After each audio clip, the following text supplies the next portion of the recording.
Dr. Desha. Hello, hello, hello. I got it right. I got it right.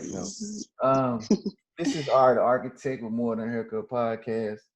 Ma'am, I would like for you to introduce yourself. Hello, my name is Desha Elliott. My colleagues and a lot of people in my industries call me Dr. Desha. I am the CEO of Dr. Desha LLC, which is a branding and content management company. And I'm super excited to be here tonight with Ari. Yeah. And I know I told you I'm cutting you off. I told you. No. Cause see, if I let you go on and on, I'm gonna walk off the interview. What? I'll be like that Bird. Was all I got. I'm gonna be like Birdman or Charlemagne. That's what I'm gonna do. Nope. All right. First things first, because I know this. It blew my mind because it was only one other person that I know that did this that was like around me.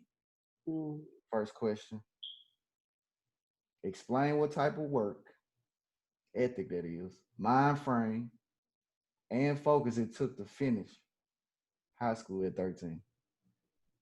That was actually the easy part. What? Yes. So you got to go through each part of my question. Explain what type of work ethic, mind frame, and focus. Because at 13, I wasn't thinking about finishing school. Not me. Not with what I had going on. No, like you gotta go back on them. So my situation was interesting because you have to understand that I was growing up with my mom, who was a single parent, but she's very much an educator, very much into books, very much, like a writer, very much was supposed to go to Harvard. Like that's how bomb she is, right? How awesome she is. And she had been wanting for me to be homeschooled for a while. And we had took a couple of years and kind of gone back and forth on it. But where she's an introvert, I'm an extrovert. Okay. Right. And I knew that as a kid that I wanted to also have, those extrovert moments. And so I would kind of go back and forth between, being homeschooled with her and then going back to school. Well, I called myself, um, I called myself being a bit of a troubled teen. And my grandmother made a decision that I should go to school.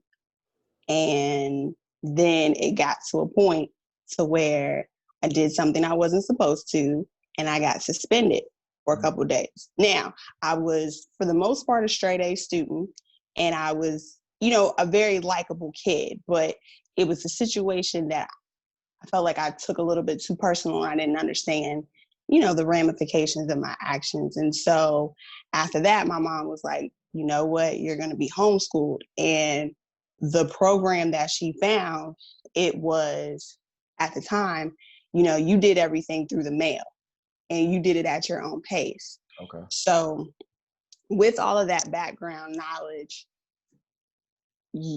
for me, my reward or my positive reinforcement was, okay, well, as soon as I get done with this work, I'm going to go outside and play. And by the time I get done, my friends, even though they were in school all day, they'll be outside too.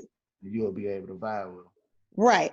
So my thing was just like, well, get enough done and get through these subjects and then you're good. And again, I'm not my mom, right? She was like Harvard bound and way more dedicated than me. I'm probably naturally by myself like a B- student.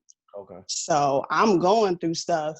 I'm reading, I'm skimming, I'm filling in the bubbles and whatever, sending it in. And it probably took me 6 months to get through all of your basic high school requirements. And then when you got done, you got your certificate and you were good to go. So you saying 9th through 12th? Yeah, like that was it. So what you saying is it wasn't worth it with it wasn't work ethic, it was mind frame. So it's a little bit of both. Like okay, as a teenager who constantly wanted to get up and go outside and go, I could have played around. It could have took me a year. Yeah, but You know what I mean? but to get it done, it just made it more that okay. By the time my people get finished, I'm gonna have all my work done. So by the time I get the work done, I can go do what I want to do. I can go vibe. I can go play it. Okay. Exactly. And then too, my mind frame was also, I was starting my early years of being an entrepreneur and understanding what it meant to have money in my pocket or trade services for certain things that I wanted, like if I wanted a certain hairstyle or clothes or whatever. And what I noticed is, hey, I know I'm young, but I knew that I was going to stand out because I had a high school diploma Okay. and everybody else didn't. Wait, So so where you from? Kentucky, Northern Okay. Kentucky Okay. is where I spent most of my teenage years. Lexington, Frankfort, all that, home of bourbon and thoroughbreds. Like that's Kentucky. Bluegrass. Bluegrass State, yes. I went Wildcats. I went there one time. Well, my pops had actually graduated in accounting from Kentucky. He Okay. went to Lemoyne, then went to University of Kentucky. Okay. UK. Gotcha. But I went to UT Martin. I don't know how I don't think it's in Tennessee, but that I ain't feel it's like I know that name. so I only know one other person that like, and I call him my nephew, Jaden Graves. He what's the school? It's a music school up in Boston that he went to. uh, I can't think hmm of it right now, but I think I know what you're talking about. It's a really popular school too. it's not. It's not. Is it Berkeley? I feel like it is Berkeley. Berkeley is in Yeah. Boston. So he went at like 15. Yes. I'm like, man, do you? I wish I was. I know I was focused on like sports at that age, but like Mm-hmm. I know my mom was trying to push education. Mm-hmm. I wish that I was. I'm not gonna say open. I wish I understood at a younger age the importance of like educate. You know, like educate myself because Yeah. I'm more so self-taught than I am learning from a teacher. You know what I'm Mm. saying? Like I give you an example. I said this on one of the previous podcasts. My dad would be like, "Hey son, here go a stack of checks. Put them in order." Woo woo woo. And I'm like, "Man, this nigga crazy as well." But I'm like, after I get done, I'm gonna get paid. You know what I'm saying? I have some money in Mm. my pocket. You know what I mean? And Okay, accountant. yeah, exactly. So it's like, okay, teacher asking questions in class. I'm like, no paper, giving her Mm-hmm. my partners, and I'm like, man, how the hell you do that? I'm like, man, your dad don't give you checks to put in order. So it's like, I think that's the self starting, but um, the reading now is what I'm grasping. Where I'm like, man, I went through a dictionary class, and that helped me out. Mm. So me looking at this, you started college at 15. Yes. What college did you attend to? So I went to Northern Kentucky University, Oh, and I chose that school for a couple different reasons. And I didn't really spend a lot of time like doing college applications and going after scholarships. Like it was a lot that at the time, like I said, I realized that my mom was a single mom, uh-huh. and I realized that a lot of what I wanted to do was going to be done because I wanted to do it, and so I chose a school that I knew was close to home, Okay. so that I could, my mom could, be a mom and watch me, and I wouldn't be so in a college environment and be by myself. Yeah. But also I so it's funny. No, yeah.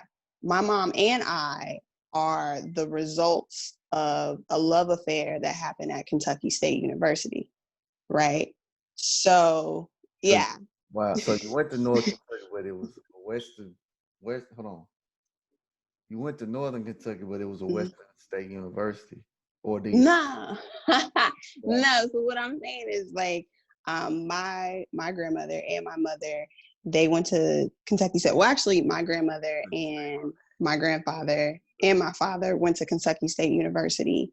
When they all met each other, they then had their first child, Yeah, right? I got So for me, I was like, I love HBCUs and all of that, but I didn't want to be going between 15 and 18 having my first child you. and Yeah, not finishing my degree. I got And you. so I decided Oh no, this it's to, yeah, which again, I am I can say I am the born result of an HBCU, but I just chose different career wise. And from a college standpoint, that was where I really earned my chops as far as learning to do like presentations and pitches, and this is what it means to be a CEO of a company. And like I was 15 with a business card. hey. Hey, you sound like my brother right now. Hey, bro, I got these cigars for sale on my business. Right. Like, At and 15. it said my name, my phone number, and that I belong to the Collegiate Entrepreneurs Organization. And it had clouds on it. What? Yeah, I thought it was so cool 15. at 15, No, right? I remember that. I remember college like UT Martin. I had a headband made, and Ooh, that was literally when I said HWP, which is Hard Worker Productions, okay. a media company. So it was just like, yeah, I feel you on that. The connection of having a business card, having that mind frame, like Hmm. you know, tagging along. What like where did that entrepreneurship come from? Was it the when you were younger and saying like the hair and these things were going on, or was it moms? Was it pops? Was it grandma? It was television and then me observing the community around me. So two big things happened between me being 8 and 9 years old, right? So I remember I was jumping on the couch one day and I was watching MTV or VH1, one of those channels, and they were talking about TLC having to go to court. Oh yeah. Yeah, Okay. yeah, right. And so I was like, I don't understand why they have to go to court. They must have had a situation to where, I didn't ask anybody. I just was like, oh, It's kind of caught your ear. like there must be a ownership and creation issue. Wow. So I like so the funny thing is I used to think I was gonna sing like Lauryn Hill. I didn't want to sing anymore because I was like, I need to learn how to own the label and write the music, and then I don't have those issues. So that was that. That And was then this I know, right? Like, why are you having these mind conversations? man at Um, 13, 14, God. right. Oh no, I was 8. Yeah, I seen that when I was 8, 8. God. Yeah. So I can see why you graduated at 13. Yeah, my comprehension was off the chain. But then also too, something that happened. Don't try Um, to chase the waterfalls. you so silly. They Something that something that happened within the northern Kentucky, Cincinnati area, yeah. because Cincinnati's like the bigger city. Um, I want to say his name was Timothy Thomas. They had riots. Timothy Thomas.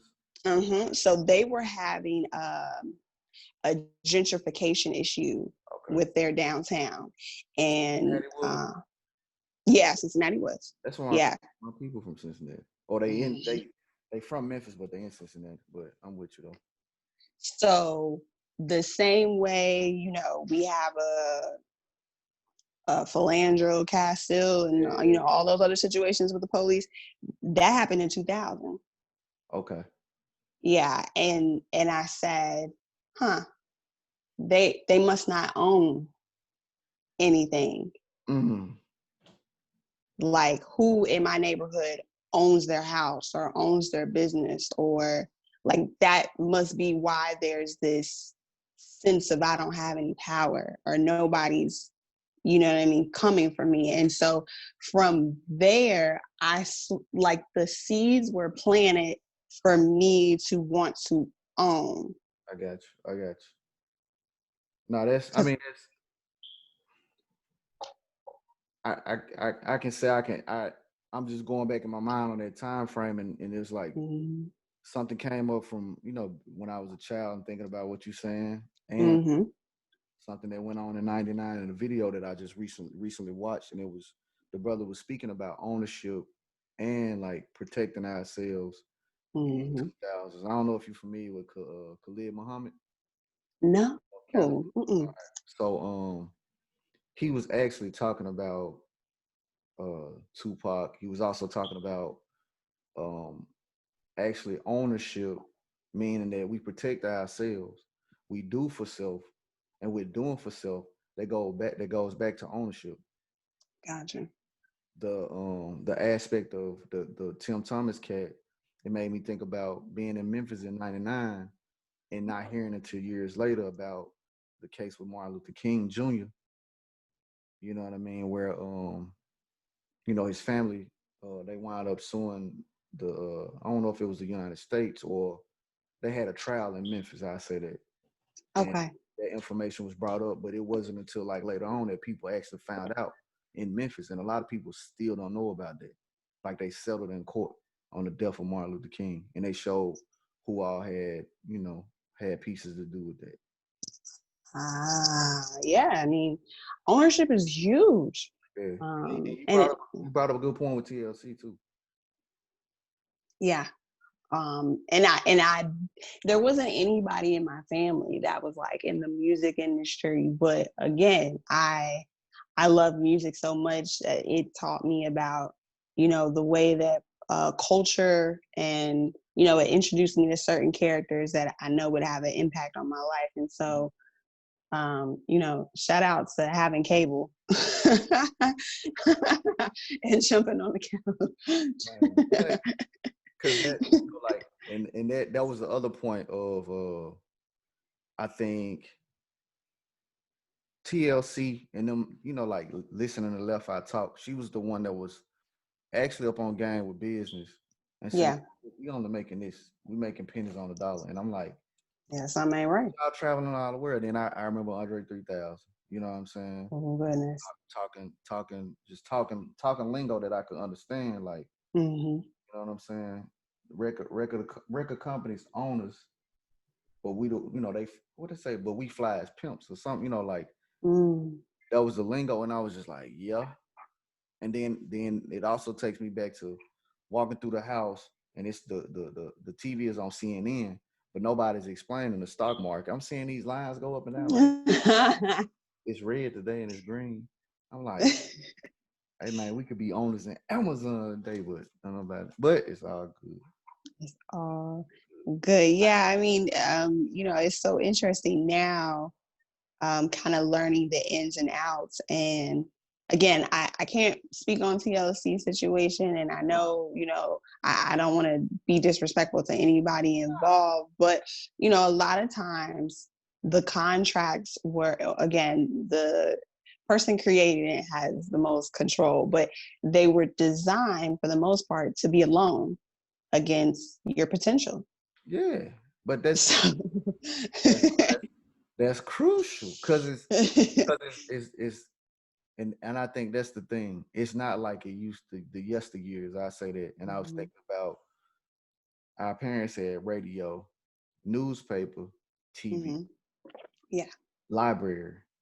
Now we got the phone and we got technology to where it's like it's showing a whole different side of what was already on the plate. Yeah. And you can be a slave if you want to for somebody because they wrote in the spirit of what they wanted to write it in and say, Right. hey, in the spirit of alone, I'm your potential. I'm about to Mhm. pimp you out, and I'm about to do you dirty, and I'm gonna make some money off you, and it's gonna be for the rest of your. You know what I mean? But it's like I'm like y'all gonna keep running into this wall. You gonna as an artist, you gonna keep running. You gonna okay, but you got access to video cameras. You do. You got access to the audience. You don't need Yeah. a middleman. Like what I saw from Nipsey Hussle. You know what I mean? Yeah. It's like, And he grinded though. He had to grind that out. yeah. And but most people don't know their potential. So I get that.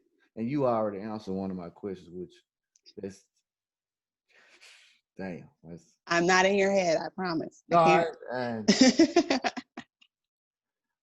because you talked about the motive. I'm like, what's up? What's your motive? Can't even ask what's your motivation for attending the school. But like, how was that experience though? You know, just being, like being 15 or being, being Mhm, I say a teenager because the age is what it is. Like, how was your experience dealing with really it was like young adults and grown-ups really, mhm. and the fact that you 15 in the school having to navigate and having to learn, like, how was that for you? So for the most part, I treated it like it was an educational playground, Okay. right? And similar to how I move now, like once I figured out what was required of me. So for instance, there are people who are like, man, I didn't know I was supposed to take such and such class and I had to do it. I didn't have those issues because once they told me, okay, this is your year and this is the book that it falls under, I studied that like it was law.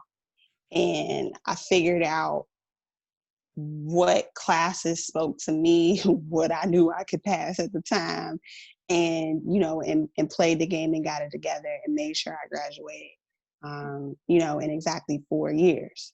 And so, but that was just the educational part. When it came to organizations, like oh, this sounds cool, I'll show up, or I'll meet somebody and they're like, hey, you should come to this meeting. And so um You just got I yeah, like I networked as much as I could. I showed up to events.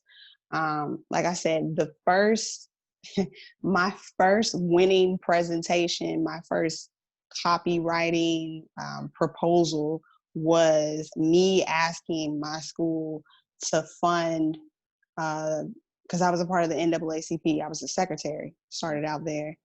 And I was like, hey, we want to go to New York. It was like the 99th or the 100th year. I couldn't remember which. But they were like, okay, well, you got to interview and you got to apply for it. And again, I don't know anybody who this is what they do and ask people for money. I just knew it's I'm just going to put, yeah, like yeah. I knew I wanted to go. I knew why it was important. I love New York. Mhm. And I I told my president, I said, Dad, we're still best friends today. I was like, Dad, I'm going to put together this like presentation. I'm going to it was probably the ugliest presentation I've ever made, but I was going to put this Hey, you gotta have one. together. And it was so funny because, um, I know we're having a lot of issues centered around race and different things like that, but it's interesting being in a school that's predominantly white, and then you see situations where it's not necessarily race as much as it is how you present yourself and your ask, right? And what I mean by that is before I went to have my interview for what I wanted, there was a Caucasian that went before me, and the person on the other side making the decision is another Caucasian. And I don't know what that young man asked for, but he was like, no, you have to get out of here. I'm not approving that. Like, I was so nervous because I was like, oh my gosh, like, I'm just a young black girl. Like, what is he gonna say to me? And I did what anybody asking for money and showing their value add to any situation would do. I explained who we were, what we were doing, and why we needed to go as leaders and what we were going to bring back to the school. And he was like, I love it. This is what we're going to approve. And I was like, cool. And I had a presentation for him too. I printed it out. Gave it to Yeah, so, they help with presenting. right. And so I could have let, fear or kind of like unknown bias or, um, I could have let all that hinder my ability, but I went in there and I did me. And so being in that environment, um, like I said, I'm not saying that racism didn't exist. I'm not saying that there were situations where maybe it was like, that's a little suspect, but I was with a solid group of people that like we knew how to come together and voice our opinions, or we knew how to come together and exude Black excellence on campus because we knew we were minorities. So, and then even among my peers, it was interesting because it was like a mixed response. Like some people thought I was like this little cute genius that would just show up to class. But oftentimes or another, it's like, well, you sitting here in this class with me, like we're just gonna figure it out. Um, a couple people I had to kind of put in their Like, place and get some allies. But I mean, other than that, yeah, high school stuff. And it would be funny to me because I didn't go to high school. So it was certain attitudes and behaviors that I was like, I'm not familiar yeah. with that, but I'm gonna say, get your friend because I'm still underage and we don't want no issues. Yeah, So yeah. No, I got you. I mean, I could see like just from my own personal experience, me going from in high school, me going from like a so-called black high school, then going to a Mhm. so-called white high school. I saw a difference in like it was like a lot of different structures in one year where it was like, all right, I'm around my homeboys. The drive is there, but it's a different drive. It's a different way of looking at things, right? So then I get to the so-called white school, Germantown. It's in the burbs or whatever. And it's Okay. like it's like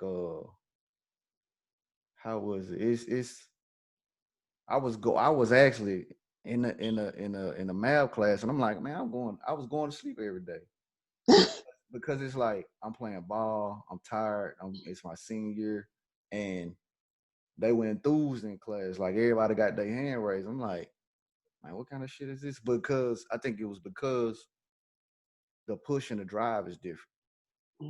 Not just the push and drive, but when I'm around my homies, we got certain situations going on that, man, some of them might be hungry.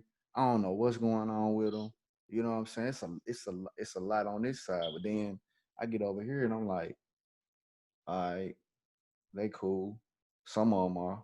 Some of them I can give a damn less about because that's how the approach. You know what I'm saying? That's how the approach is, and that's how the vibe is. And it's like, shit, I got some dudes like that too. Like shit, hey, you really don't care about. So the only, I guess, what came out of that, what I saw years later, most um most of the time they have more money to correct an issue that is going on with them in Yeah. their lifestyle, so-called white people. You know what I'm saying? Like at least from my experience. Yeah. And my homeboys, like, hey man, we can't go mess nothing up. We can't. Hmm. If we do, oh man, we probably gonna about to be screwed up, cause like for real. So, Dr. Desha, did I get Yes. I got Yes, it. you did. Ding, ding, What ding. all right. What defines organizational leadership, and how do you apply this degree now with helping business owners?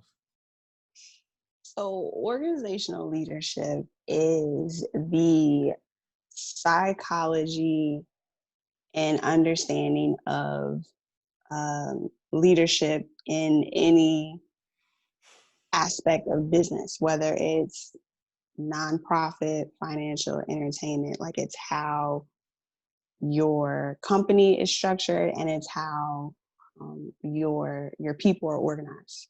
Okay. And so a lot of my classes for undergrad were centered around how to develop yourself and others as a leader and how to position your organization to win with the team that you had. So John Maxwell wrote a lot of my textbooks for my actual degree. Okay. And he's a part of the reason why I wanted to move to Atlanta. Mm. Because inside of one of his books, he said that he moved to Atlanta because it had a centralized airport that would allow him to travel and do his work as a consultant. Okay. And I was like, oh, that sounds amazing. I want to do that. I'm going to live in Atlanta. So, so yeah, and the cool thing too is not only was I in college, but every year that I was in college, I had a full-time job somewhere. So, because I had entered the workforce at 14. You can work at Kentucky at 14, like you can work at a horse farm. That's why you can do it so young. And so I remember some of my jobs in college was like I worked for an elementary school. I was in their family resource counseling center department. I worked for the Social Security Administration, like for a lot of my undergrad year. So just being able to see the different dynamics between like the managers and the workers, and the hiring, the firing, the training, and at the same time learning about that in school and seeing what the textbook rules were for it and what other studies were saying on how people organize and do things. So yeah. Yeah, I'm like like so how is it helping the business owners now though? You know what I'm saying? Like the people you working with. So it's go ahead. Only because it's like I see how you could take. I worked at the security office. I worked here. I worked here. I work. So you seeing different. How could I say different lanes for lack of better terms right now. I'm looking at the different lanes you were in. The lanes are similar for you because it's work. You know what I'm saying? Work. But it's just more or less like this lane you may have to push different from this lane. This lane you gotta come from a different angle with the people because of it may be in the social security office. This is how they work with the people. They working one on one. You might be working in a group. So like how does it apply in the business like when you're working with business owners? So now I can look at a business owner, their team, if they have one, and I can see right. And everybody can get a team. I don't care where you are in your business, but that one fundamental degree helped me help other business owners like find their staff, train their staff, retain their staff, and how to understand that there has to be processes in place for how they handle not only their human, well, they call them human capital. I think that's a bit of a insensitive term, but Hell, human resources. you a real slave. Hey, Yeah, but that was a real term come and work on this in my shit, class. boy. but that there has to be processes and systems for every part of your system business, and it doesn't necessarily even have to be something that's lengthy, but regardless of whether it's a media company, the government, or you want to open up a McDonald's, there's a system in place for how you handle your waste, for how you hire new people, for how you count the money. and a lot of people would just kind of, they wouldn't write anything down. They wouldn't have anything like They will if have everything in layers for you. so, with business owners, I say if you were to be, sick with the flu tomorrow, could anybody around you pick up Where where you? you left off. Mm, mm. That's real. Because real functioning business, and I'm not going to act like I've always been this I mean, perfect person, right? But the the reality is your business is um, doing pretty well if it lives outside of you. If you decide you don't have to get up and go to work today, it should still go function. like clockwork. Yeah, I'm gonna have to rap with you after this. Yeah, I got, cause I'm like I'm seeing some shit. I'm like, yeah, this. I've been looking for the direction of what I'm seeing, how I want to apply it. But And so even no, keep going. No, keep going. well, I was gonna say even with Rat Plug, which is Hey, one hold of the on. company. No, we ain't gonna be. We No, ain't going there. no, you can go No. there. You can go there. Go there. Cause So even with geez, the company that I was representing under which I met you, I was gonna say one of the first things that I helped them to establish was their human resources. okay, I can You see. know, and when I showed up to the scene, they had just graduated their tech accelerator program, and they might have had 30 interns. And by the time I decided that I wanted to go from human resources to working with them on their sponsorships, I had doubled their staff. I had, minimized their human resource training, and addressed certain areas that they needed to work on and went from there. So, that's how I'm able to help business owners with that today. Cause I can see it. Man, Like I know the pulse of your business from who you got around you, how you function, and who's the leader, who's making the needle move. man. Okay. Oh, next question. Cause yeah. All right. Masters in management, Straight Okay. University, Yes. working in business. Yes. Is this important to you or your parents? I mean, like, what was the, you know what I'm saying? Ooh. Like, you feel what I'm saying? Like, just to go after these things, like, was it the motivation and the drive from them? I'm hearing where it's coming from for you, but it was Yeah. more or less like I'm just repaying y'all back for what was laid out. You see what I'm saying?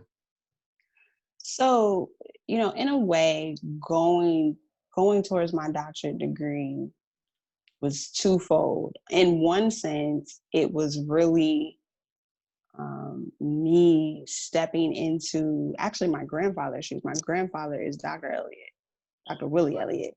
Dr. Willie Elliott is my grandfather, and he's a college professor now at Clark, and he teaches the graduate social work department, but he's probably been a college professor for both of our lives combined.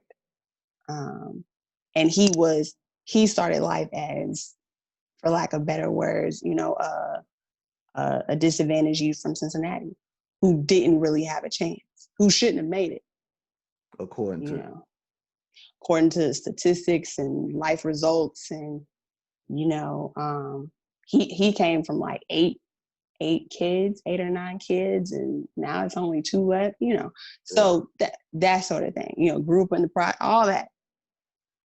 So that's one part. And everybody was kind of saying that I was like a mini version of him.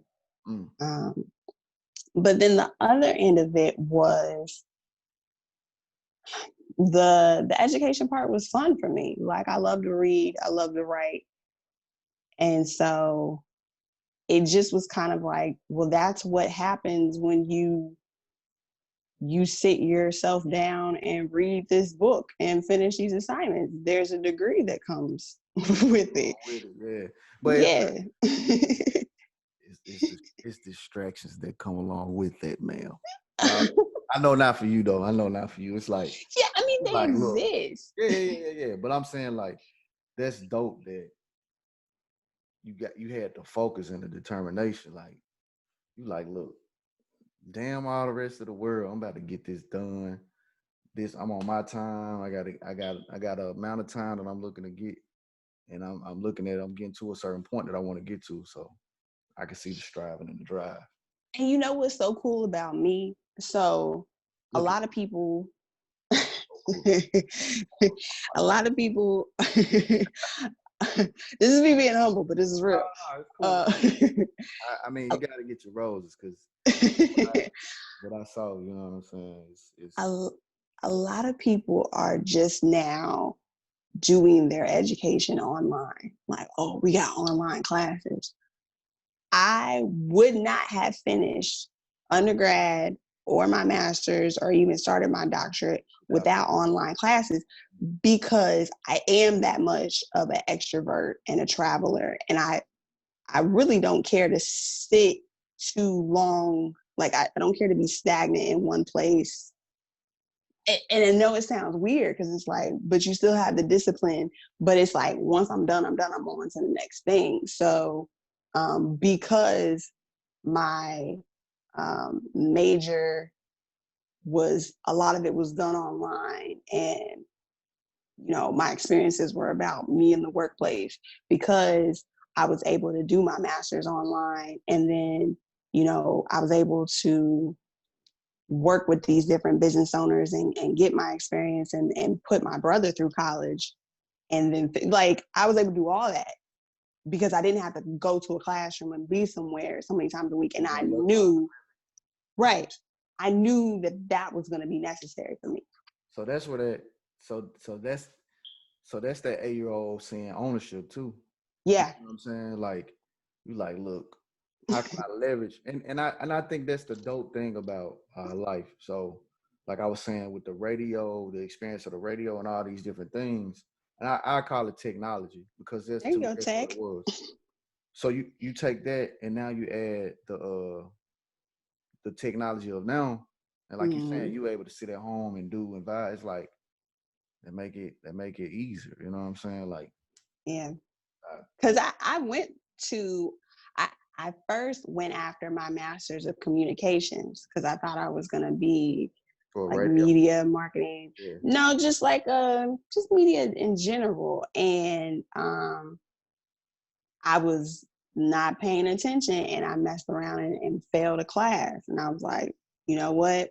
I Yeah. don't even want to stay here and have to show up Wow. because I'm not present. I'm not paying attention. So let me, you know, again, some people don't like to talk about, the L's that you take, but I was like, and I entered that So is it a program. lesson or is it learning? You know what I'm Oh, saying? it's both. I'm listening. And it also taught me to, like, those type of experiences taught me to trust my gut more because my advisor, my major advisor was like, why would you want to do a program online? But it's like in my heart, I knew that was gonna be me having to be focused. Like she tried to say they wouldn't take it seriously. And I'm just like, nah, we'll figure this out.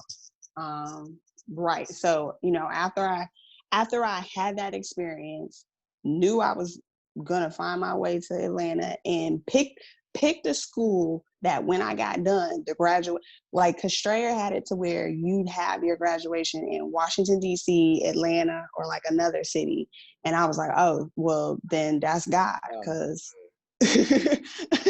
I mean, and it's so cool because my graduation was May the 8th or 15th or something like that. And Steve Harvey did the commencement speech. And I see him twice in one weekend because the day before he was at a Black Enterprise conference that I was all in attendance for. And then I seen him the next day at graduation. So Wow. Wow. Wow. Well, no, they must say, oh my God. right. So I was like, I knew what I was doing. Nah, again, that's dope. And yeah, I'm gonna have to talk to you after this. So I said I see that you're also a writer. Yes, I love to write. That's my first love. You've been able to publish 2 books. Now, with Mm-hmm. that being said, pitch 2 different 30-second pitches for your books. How My Name Is and Entrepreneur's Memo. 30 seconds. 30 seconds.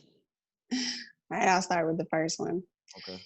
So, Hi, My Name is a tool guide for those who are looking to transition their careers or transition into entrepreneurship. Mm-hmm. That's the first book. Okay. First. And the second book. 30 seconds, man. No, I'll just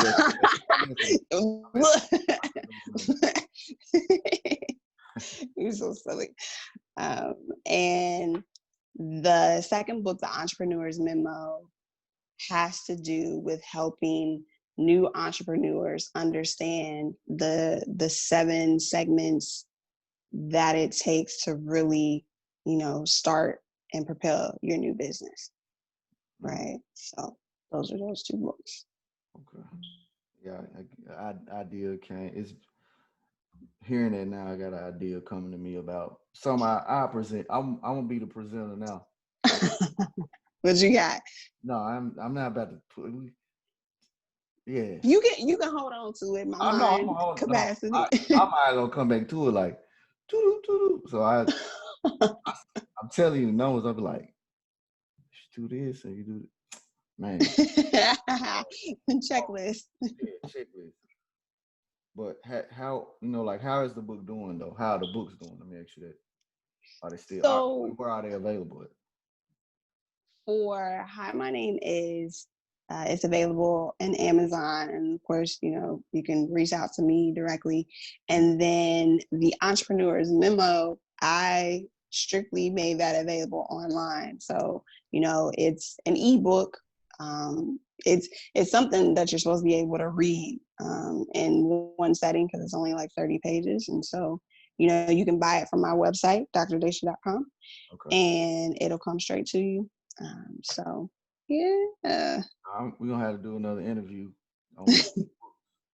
Yeah, please. We'll do that. Cause I did one of the podcasts I did was about the book Resonate from Alex Fox.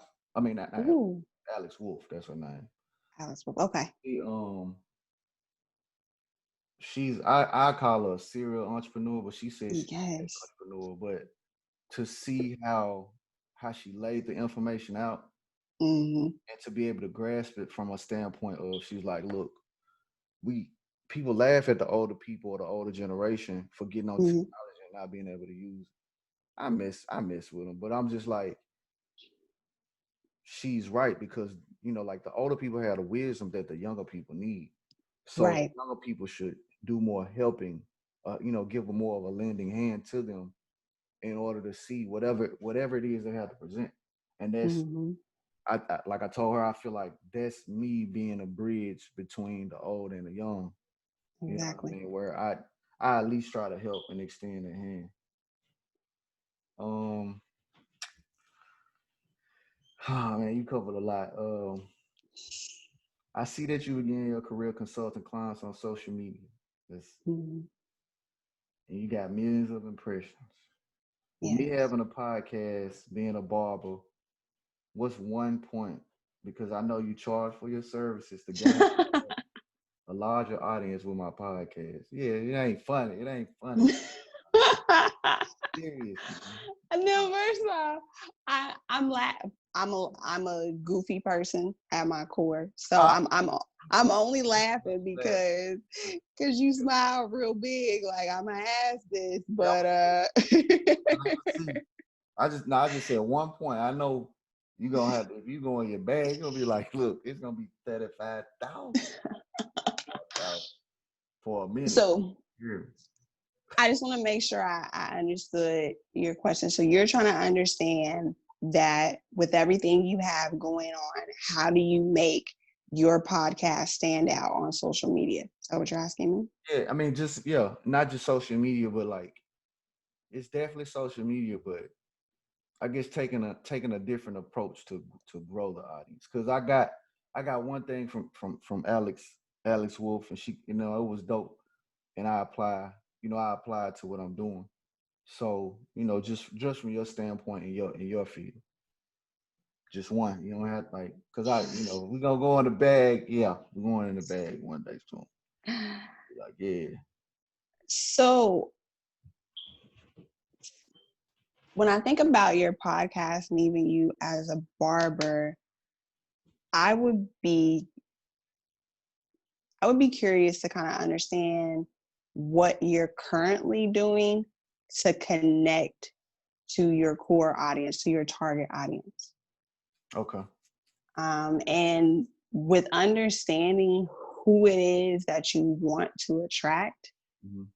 it's building that authentic relationship with them, right? And then continuing to add value. So yes, you add value because you're doing this podcast, but you know, are you getting the feedback from your core people on, you know, what they want to listen to or if they enjoyed it? Are you rewarding people who are constantly tuning in? Like, how's that relationship going? Because what a lot of artists or people won't do is, it doesn't matter if you have 10 core fans or 10 core consumers, like, how are you coming back to them and asking them to continue to support the business? Okay. Right. And so a simple thing is like, hey, if you weren't, let's just take you as a barber. Hey, you know, do you know of anybody that could use my services? Okay. Right. Oh yeah. And then, you know, after the fifth person, you know, your haircut's free. You can make up your own rules. Yeah. I'm with you on that. But it's like, it's a rewards program, it's a loyalty program, and it reinforces a couple of things, right? Like, this person is going to find a reason to loyally tune into you, and you're just constantly giving back. That's why, like, people who are these big time artists is like, yeah, I like to thank my fans, and I'm doing this contest, and I have these meet and greets, because they're constantly feeding that relationship. Yeah. Okay. But it can happen on every level, and it has to. And so, you know, with this podcast, I'd be curious, like I said, to understand Who my target audience is. who your target is, and how you guys are, what the rapport is, you know, and is there somebody that they feel like you should be interviewing? Mm-hmm. Yeah. And do they retweet, support, tune it? Like, Yeah. you know, how is the message even being given that they should support this? Gotcha. No, that's dope. Cause yeah, it's I like that. I think I needed that. I needed to hear that too. Definitely appreciate that. It was something I Of was gonna say, but course. it just left. I hope it. It might walk back in. Oh, marketing too, man. What you Yeah. what you don't do? Shit, you try shoes too. You said you got horses. Oh, you can work in a horse stall too. You know what I'm saying? At 14, damn, you make all. Let me borrow $1. Hell, you making all the money. This is so funny. You know, the cool thing about marketing to me, and so here's the funny thing. I started Dr. Desha LLC 10 years ago because I knew that there were people who were paying me for contractor services, like big companies like your Shells and your Krogers. And I was afraid that the IRS was going to come after me. So I was like, let me figure out how to legitimize myself, pay my taxes, and, you know, work as a legit business owner. Like, I feel like there's benefits to this. That was my mindset at like 19, 20. So, I'm like, and and so it was cool because while I was, you know, online kind of learning and seeing who would hire me to be their face of the brand for this campaign or for this whatever, then I was able to come back to, you know, my friends and my allies and you know, they were artists, they were boxers, they were sports people. And I remember the first client I got is because I had some friends who were rappers. They took me to this underground radio station, and then it was like the conversation that I had with the radio host about, you know, what I know how to do and what I go to school for. And then he hired me. Like I wasn't there for him. I wasn't trying. Does that make sense? Like I wasn't. Yeah. He wasn't trying to get a job. He offered a job. Yeah, that's Yeah. Like, well, you know, like it was one of those, well, because it was so cool because the radio host was a DJ, a rapper, and then he hosted the only open mic in the city that hosted a hip hop crowd. So everybody who was a rapper, singer, whatever, they knew where to go every Tuesday night. Mm. So it was dope. Man. And they would just be rocking out, like packed. The place probably held a couple hundred people, and you know, and that was, so for me, that was cool because he hired me to. Here's the funny thing: in 2010 or 11, whatever year that was, he hired me to manage his social media. That was so long ago, they didn't even have a job description for that. In 2010, you said? 2010. Damn. And I was, you know, originally I was on social media because That's thank you. Okay. yeah. They walk back. They walk back. Yeah. So I was on social media at first, recreationally, right? Because my friends had a MySpace and, you know, they were on Black Planet, Yeah. you know, that sort of thing, right? Right, remember Black Planet?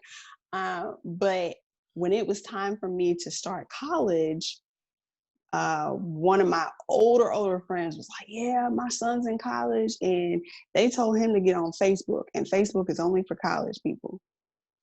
So I got on there, and I had to, it's so funny, I had to rebrand myself. I had to rebrand my circle because I used to go on social media and say all kinds of things. Like, but I was like, I feel like somebody's gonna look at this. So let me Even let then. me change this perception. And that, so doing it on myself helped me then be able to do it for other people. And so my reputation and what I say, it doesn't matter what the platform is. If it has Dr. Desha or Desha Elliott attached to it, it's a certain way that you perceive it. And it's because I made it that way. So when I had the radio DJ for a client, and he was like, oh yeah, so there are people who tune in, because he at the time you can only have like 5,000 friends. And so he was like, there are people who want to be a part of this open mic, but they can't see, they're not here, they're like in the army or whatever else. So he was like, I need you to manage it, and here's the camera and go. And so every week we went live. Damn.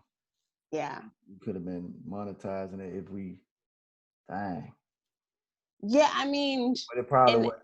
You know, at that time, it's just like it was just more or less so new. Raw, it was new, yeah. It was like nobody else knew to monetize, to do that. And then no, keep going.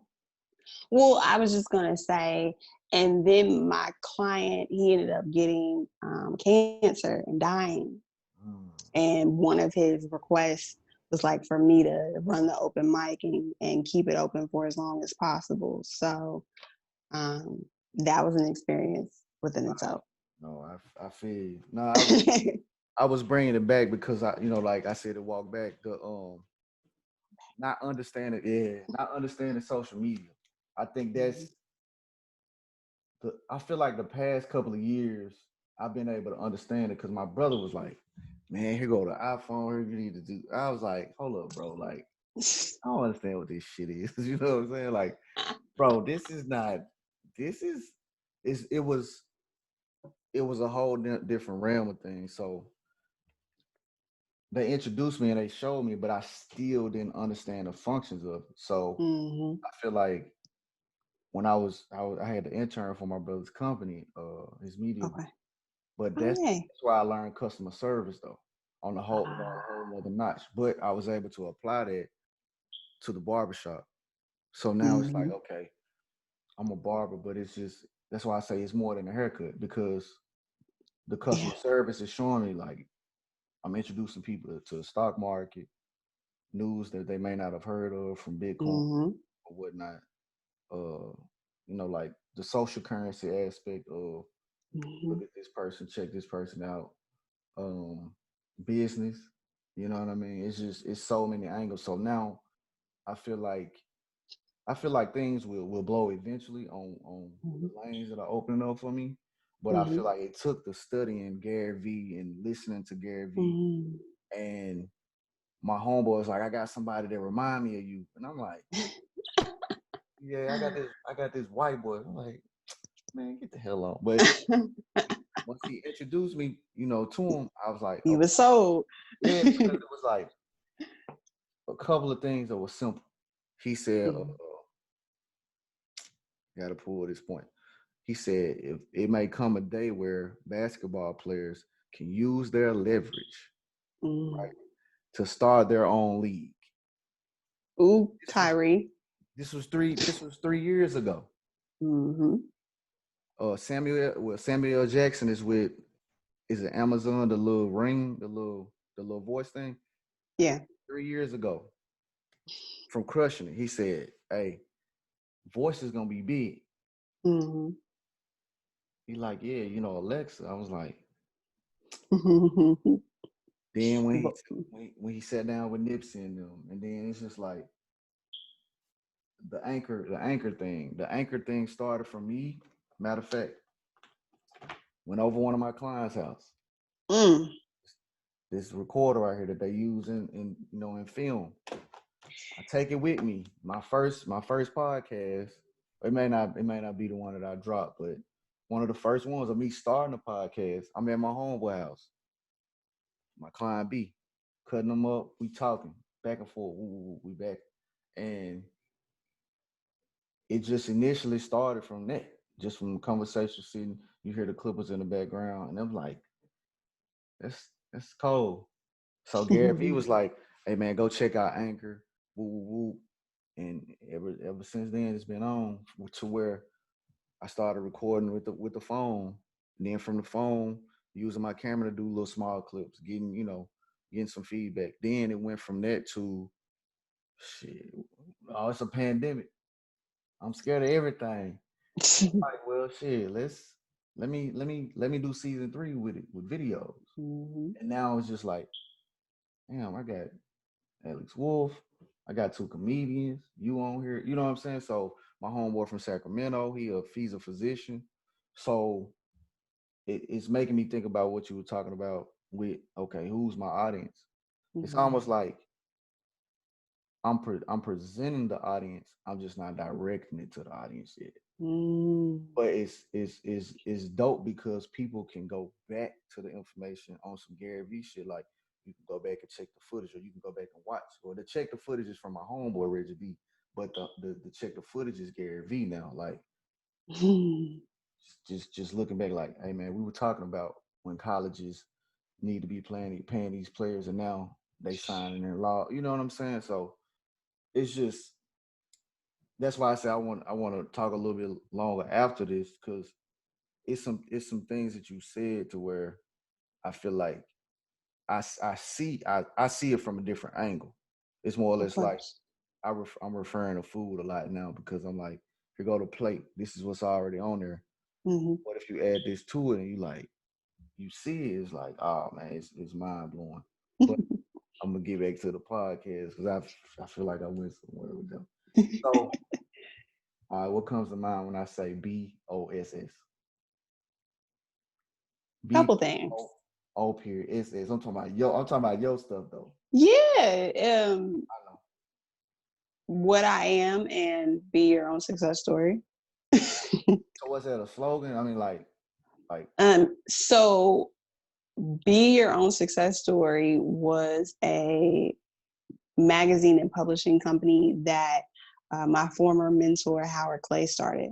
Mm, And it was just an idea of him wanting to have an educational magazine that showed, basically Black people doing well and being a success, because his theory was we ultimately become what we see. yeah, Yeah, I that's just wanted to make sure I said that right. So, and again, it was super cool with me. Like I said, that was one of my former mentors. My relationship with him started from the music industry because, with him, we met at a fashion show that I did, and I helped and put together um, for Def Jam mm, to come and recruit talent in Cincinnati from like my college and the surrounding area. And then we had a big old event in the city of Cincinnati. So, so like your Amber Grimes and your, what is his name? His name is JR, and then Kevin Wells. Like we brought them out of Atlanta and brought them up to Cincinnati to, recruit talent and find people to sign. mm. And so I did a couple of those projects with him, and then when he said he wanted to do this magazine, I was like, oh, that's perfect, because I love to write. So, and it started out online, but he got it to the point that it was nationally distributed through Barnes and Nobles nationwide, which is not easy to do. Like they have a set of standards Mm. for the way that you have to design, like it's excellence. Like not everybody can have things published. So yeah, and that company, it basically lasted, oh geez, I want to say like about 6 or 7 years. Mm. And I ended up, I went from marketing for it, writing for it, and then I became editor in chief for a little bit. Yeah, yeah. Wow. So yeah. Yeah. I only got one more question because you had already answered my other question. It's like right, sponsorship. Yeah. I was like, dang. My mind. All right. This this again. This is another one. Another where Ooh, I say the letters. It's the letter number two. But I say, and then you got to figure out what the hell I'm saying. Okay. okay. PB7 app. Like what? Sure. How, Sway? How? I'm Kanye. Again, me out there being curious and just being me. I was representing Boss at some media tech event that I thought was really cool. Like I was going to these conferences and writing articles about them and just learning, right? And so as I learned, I could put it in a magazine and everybody else learns with me, right? And so I started getting into what's called a hackathon. Okay, I'm familiar with it. And okay. And for those in the audience who don't know what a hackathon is, it's basically where there's a problem that needs to be solved and people are coming together to put together a solution in a set amount of time. And so sometimes it's just an idea. Sometimes there's going to be an actual product or website or app that comes from this. And so there was a group of people called the Technologists of Color, really cool organization. And They got one here in Atlanta. that's the one. Marcellus Haynes is the founder. He's a really great guy. So that organization, again, their goal was to make sure that people of color were supported in technology. And I started going to their events and covering it. And then I started being involved. And so I was involved in the Celebration Bowl, which if you're familiar with HBCUs, you know, they have I think it's the MEAC and the SWAC when they come together. Yeah. And When they do yeah, that's Louisiana. Yeah. they've Is had it a couple Louisiana? here. Okay. Yeah. So there was an organization that put together a hackathon around that. And their problem that they, you know, put out there was, how do you increase GPAs of student athletes? Right. And so it was 7 teams that were pieced together and came up with a solution. And so my team, we won. Like we came up with an idea, pitched it, put together the deck, and it was like, oh yeah. So because we won, and you know, these people that I didn't know from Adam thought that the idea was great, I was like, I asked other people on the team, I said, well, what would it take for us to make this happen for real? So I dedicated, like, in between the magazine, regular life, and just figuring out how to be an adult, right? I then dedicated like the next 2 years of my life learning as much as I could about coding and venture capitalism and what it meant to run a tech company. And I even went back to Northern Kentucky University to be a part of a pre-accelerator program to try to raise money for it. Like, that's how dedicated I was to this cause, and all because, you know, yes, my family is educators. Yes, the people that I was around, you know, we're athletes, and athletes of color were being, they were at a disadvantage because a lot of them were pushed. It's like, you are such a great athlete. We're going to forget the fact that you're not well educated, but there's a problem because if you no longer are an athlete, we no longer can support you. And now that person has to try to figure out who they are and how they're going to make it in society. And so by coming up with an app that was like a tutoring program and rewarding you for basically staying on top of your educational studies and making it to where it would minimize distractions. Yeah. So yeah, that's PV7 app. And it's so funny because I remember getting a call from the NCAA, because I called just to make sure, like, are we going to get in trouble for, you know, having our point system? But again, it wasn't us rewarding people because they were athletes. I mean, technically anybody can use it, but because our target was Athletes. right, when, you know, you could get these points that ultimately become rewards. So are you guys going to come for us after that?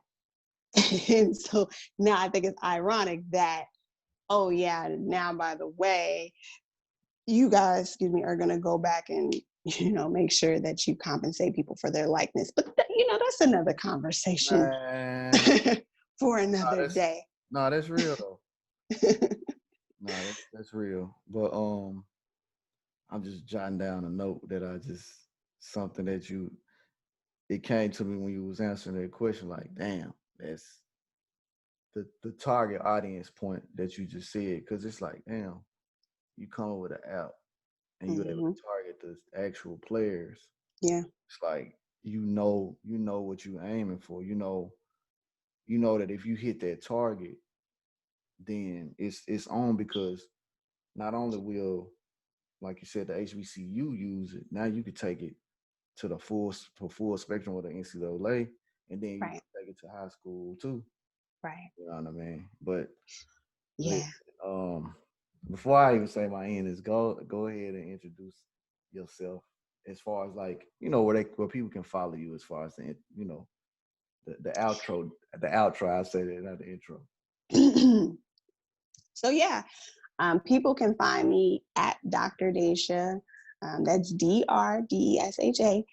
Twitter, LinkedIn, Instagram. Of course, my personal website is drdesha.com, and my company's website is drdeshallc.com. Man, this is Ari the Architect, and I'm about to hurry up and end this Podcast. I got so many goddamn questions. No, but no, for real. This is Art the Architect with More Than a Haircut podcast. I appreciate everybody tuning in, sharing, listening, and my hope is that everybody always gets something, if even if it's not 1 point, get something from the podcast. I'm out. Don't get off.